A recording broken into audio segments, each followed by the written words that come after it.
Hello and welcome to the Giving Voice to Depression podcast, brought to you by recovery.com. Each week we profile a guest who shares intimate details of their mental health journey.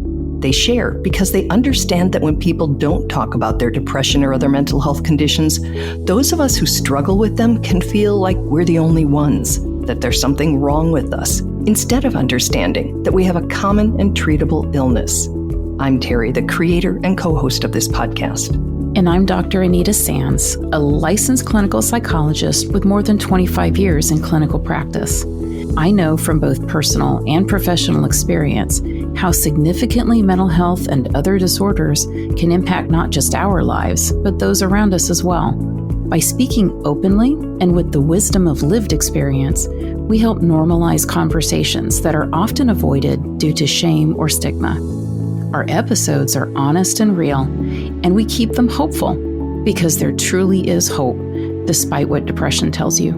This podcast is brought to you by recovery.com, whose mission is to help each person find the best path to recovery through a comprehensive, helpful network of treatment providers for both mental health and addiction treatment worldwide.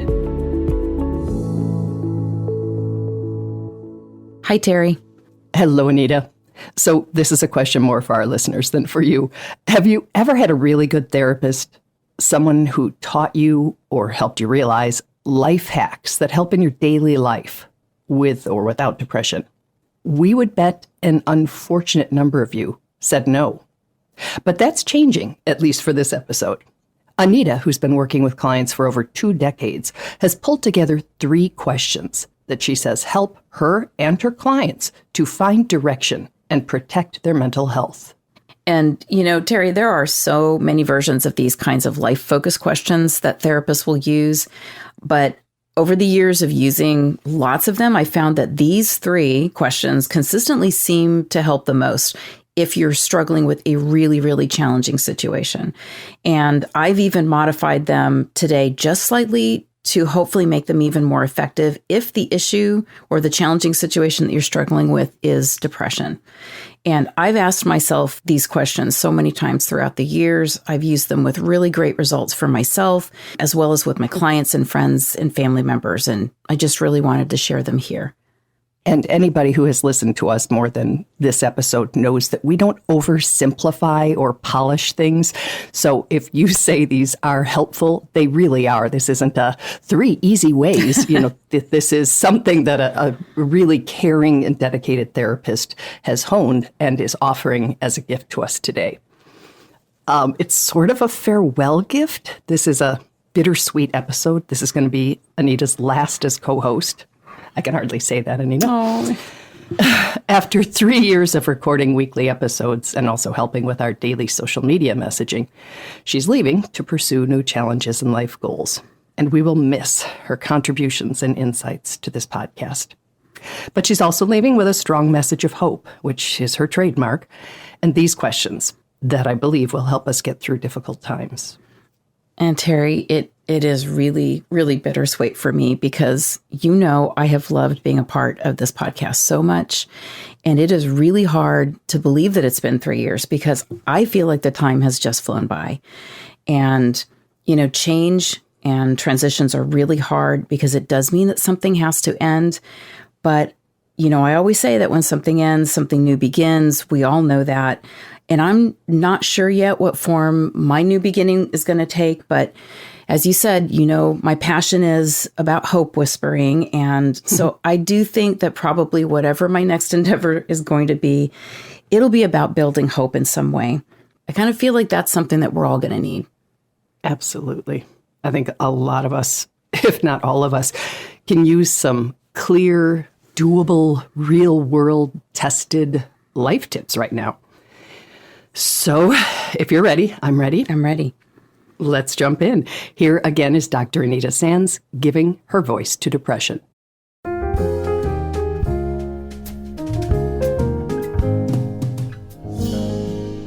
Hit us with the first question. Well, before I do that, I'll say a couple things that I usually tell both my clients or if I'm giving a talk about this. I'll tell people, open up the notes section in your phone and just type these questions in as we go through, because these are not just questions for today. These are questions that you can and should pull out throughout your life, whenever you're trying to get some sense of direction or when you're struggling with anxiety or with depression. So I always just tell people, go ahead and type these things in, or, since this is a podcast, they could just share this to a folder on their phone or on their computer, and it'll always be there to reference. Good tip.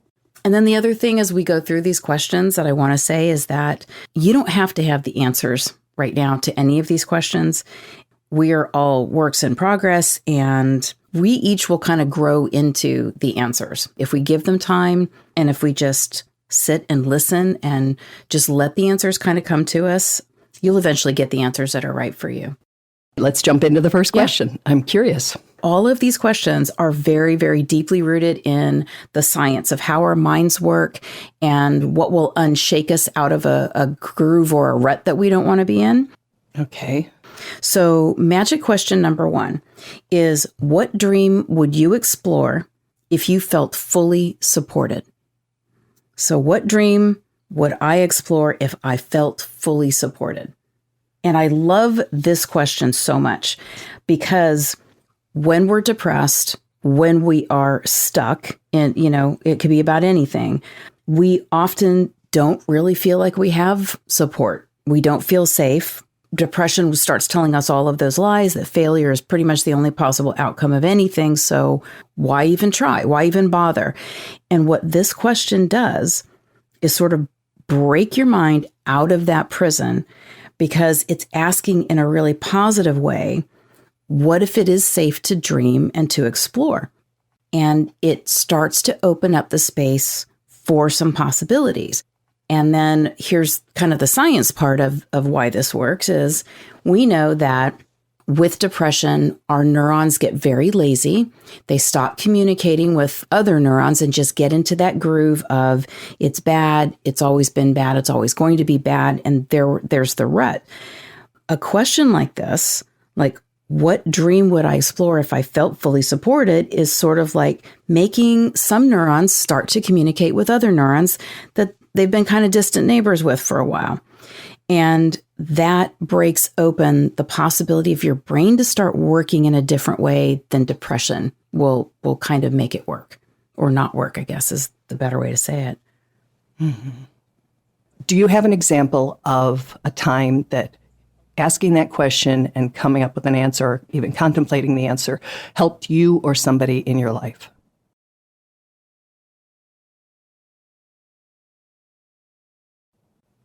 Yeah. I think that as a person who's started 2 different businesses, and I wrote 2 different books, and, a long time ago, I started to write on Quora, and none of those were things that felt like natural to me. They weren't things that I thought I could do.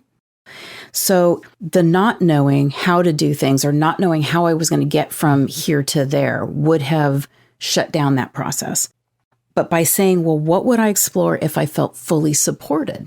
That broke open possibilities, because then you're way more free to dream. You have permission now, because the sky's the limit if you're fully supported, right? So if you're dealing with depression, we know one of the biggest lies that depression tells you is that you're alone, nobody's there, nobody will understand, nobody cares, nothing good is going to happen, you'll never get out of this. It's all of the stuff that, again, just says, why bother even dreaming or thinking about anything positive in the future? And it's a prison of doom. It's just awful. And everyone who's been depressed or stuck knows that feeling, that stuck energy. So if you're allowed to dream, then you can use that as your compass. You've got your true north. And then no matter what decisions that you need to make, or even if at the moment you're buried underneath depression or an avalanche, you can't even get out of bed, or every time you try to go into the future, all you see are obstacles, your compass reading for your true north is still going to be there. It's going to be there if you're laying in bed and you can't get up yet. And as I'm hearing you, as somebody who lives with depression, I'm thinking fully supported, like, come on. I would say many, if not most of us, feel like we're not. But you're not saying, assume you are. You're saying, what would you do if? If. So it's not like I can't because I'm not. It allows us to kind of jump over that hurdle and say, but if. And then from there, we have a better chance because we're allowing ourselves to dream, or are we still like, yeah, but I'm not fully supported? And I never mean to seem like the Eeyore between the two of us, but it might be. No, absolutely not. But it is the positive what if, instead of the catastrophic what if.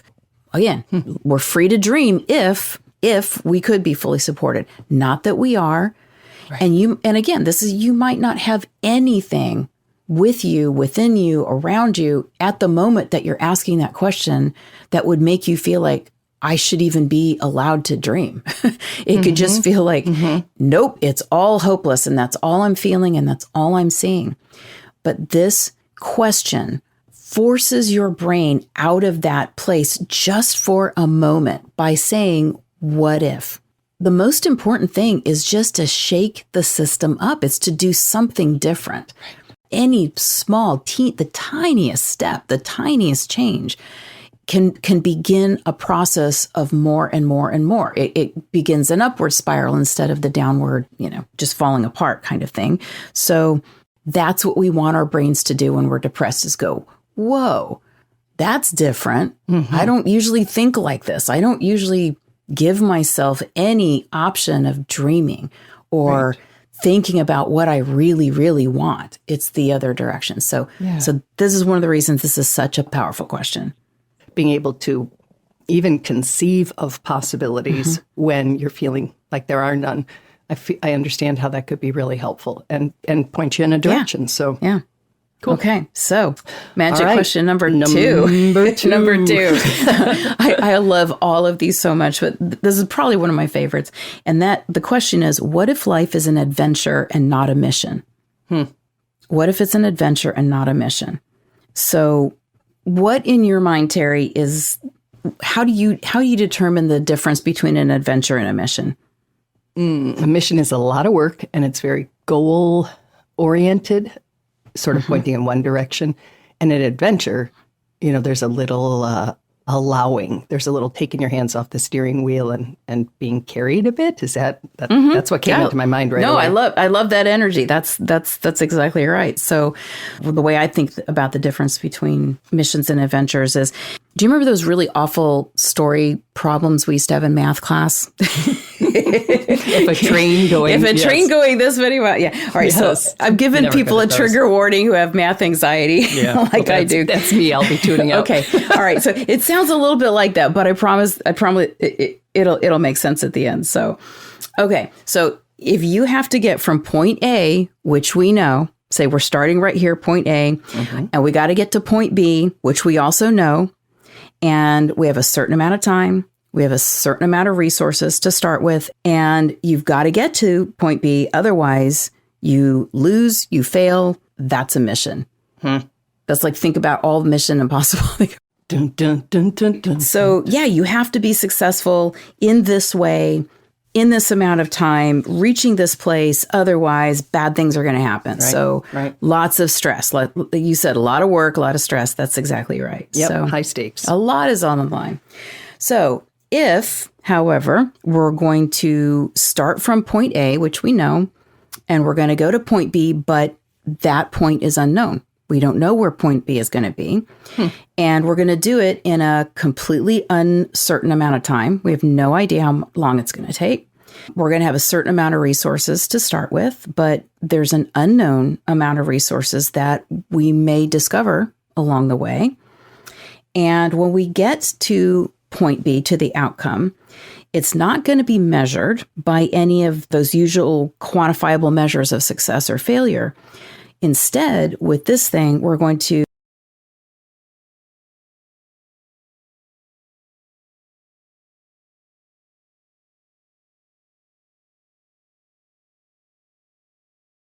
right? Right. We know where we started from. Sometimes we think we know where we're going, and then there's this detour, or there's a path, or we fall into that pit, right? Ground can literally open up around you. And you've got to find your way out, to keep going on this adventure, you have to make new paths. You've got to double back. You've got to like, oh, I thought I was going this direction, but that's flooded. Got to go this way now. Sometimes when things are really bad, it's like 1 minute at a time, but every minute is an adventure into this unknown, and it's okay that it's unknown. And it's okay that you don't have everything that you need yet. But if we keep going, we're going to find things, right? And I really feel like this question is so important because you can screw up a mission in a million different ways, right? Mm-hmm. But you can't screw up an adventure. Mistakes and failures and doubling back and redoing and learning, that's what it's all about.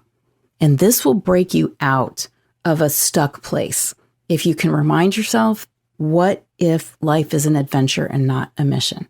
And ask yourself that question.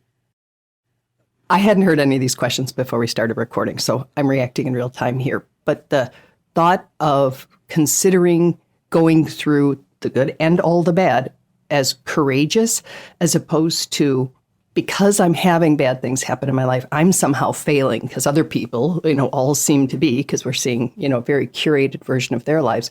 They all seem to be getting it right. Mm-hmm. So this feels so much better. It's like, when it's hard, it's like, yeah, it's really hard right now. And I'm still taking these little baby steps forward. And, I've gotten through stuff in the past. I will get through stuff in the future.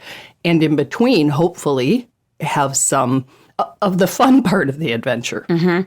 Yeah, I really like that you're pointing out how deadly comparing yourself to someone else is. And again, if we're going with this idea that life is an adventure and not a mission, you should not be comparing yourself to anybody else, because the adventure is about you being in this life as you.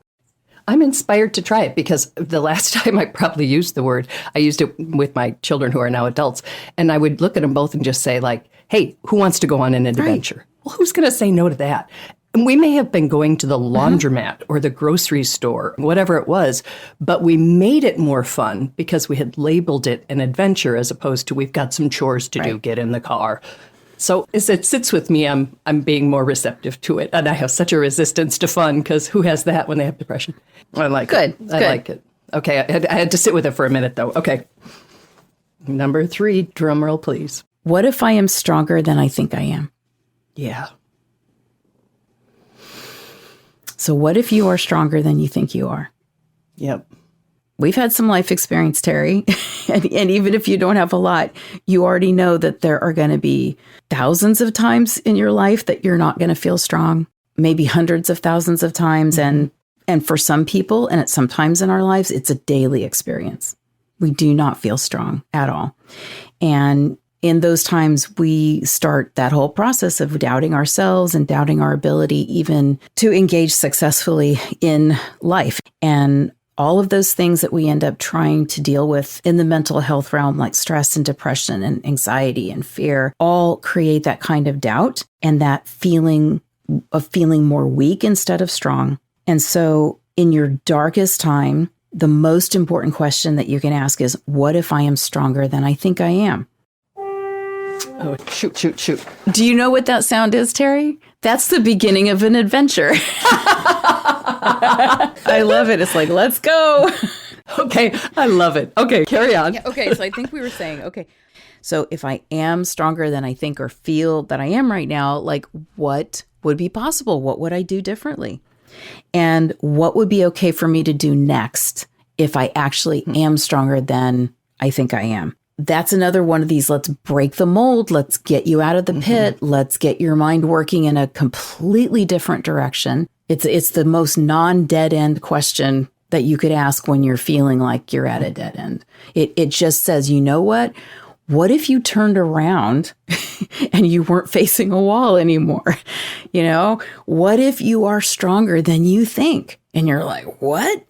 These are they're supposed to be mind-blowing questions, even though they're so simple. They're so simple. I like the idea of asking myself that question because I'm acknowledging my strength wherever it might be currently hidden in my body more than someone else. Because when someone says like, oh, you're so resilient, oh, you're so strong, it seems like I'm lining up. Remember those blow up like clowns and you punched them and they went down and they were weighted in the bottom and they popped back up. And it's like, do not compliment me for, how well I take a blow and how many. Yep. I don't want to take them. But this is me asking myself that. And it's like, hey, if you can take a deep breath and say, in me somewhere is the strength to get through this. And on the other side, something better might be waiting. I can see how that could be. Oh, God, it actually choked me up a little bit. So I can see how it could be a real pivot in a more positive direction, or at least turning away from the horribly negative one. That's why I say, put them in your phone. Yeah. You need to come up with the answers to these questions that your own truest, most amazing inner self is going to give you. And you couldn't come up with your dream. You couldn't come up with, what am I going to do if this is an adventure? And you can't come up with, what if I'm stronger than I think I am, if you're not asking that of yourself, from yourself, by yourself, to yourself.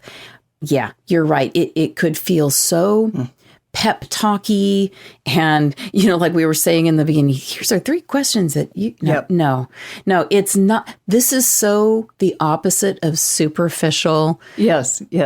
This is the deepest, most true, get to what is real and right and healthy for you kinds of questions. If you just ask yourself those questions and then put them away, let the work take place at that very deep level within you. Trust me that the work is happening even though you don't see it. It's like, we're running a virus scan on the computer and you don't see it happening, but there's a lot of work going on, and just let the work happen. But you can't ask this of other people to get them unstuck. They have to ask it of themselves, because their most true, deep, knowing self has to give them the answer. Oh, I don't want this episode to end because I know it's your last one. I had never heard the phrase hope whisperer before I met you. It's not mine. It's out there. I just absolutely love that concept. Well, your face will come up every time I hear or say it, because you are. And when you said getting to what's real and getting to what matters, that is the gift I think you have brought to this podcast for the past 3 years, because you just cut through whatever story someone is telling, whatever research someone is sharing with us, whatever it is. I have so admired the way you have listened to it and sat with it and then distilled it and said, as a therapist, as a hope whisperer, this is what I hope you take from this. And I've learned so much from you, and I learned so much from every guest, that it has been hugely healing for me and really helped me manage my depression as well, and mental health in general. So I just want to thank you for everything you've done. Thank you so much for saying that. And I will absolutely take that in. And I feel exactly the same way. I have learned so much from you and from every guest. And one of my favorite Maya Angelou quotes, it's, people may not remember exactly what you did or what you said, but they will always remember how you made them feel. I love that, because I can't remember every guest, but I absolutely do remember how they made me feel. And what they made me feel was less alone. They made me feel like I wasn't alone on my adventure as a human, because here were all these humans willing to show up as their real, authentic selves and talk about the times that were the hardest in their lives. Yeah. And I felt inspired. I always came away from every episode feeling more hopeful, more of that spirit, that inspiration of, we can do this. We are doing this. This person was doing this. We can do this. And yeah, that's that feeling of, there's no reason for us to give up hope. Every single person who came on was an example of that. And you're an example of that. And I hope I'm an example of that. But we all need reminders, even though we are all on our own adventure, we're not doing this alone. And man, between the Giving Voice to Depression Facebook community, how much love and care and responsiveness there is for caring for people who reach out, just amazing and comforting. It's been one of the most beautiful parts of my life. Oh, so gosh, thank you. I want to thank you. I want to thank you for that too. And if they want to keep in touch with whatever it is I'm going to be doing next, which I'm going on an adventure, I have sort of a landing page that kind of always lets people know where I am and what I'm doing. And it's anitasanz.com. So anitasanz.com. And so keep in touch with me, see what I'm doing. Little hit of Anita. I will be keeping my eye on making sure that this remains just this beautiful thing I've been happy to be a part of.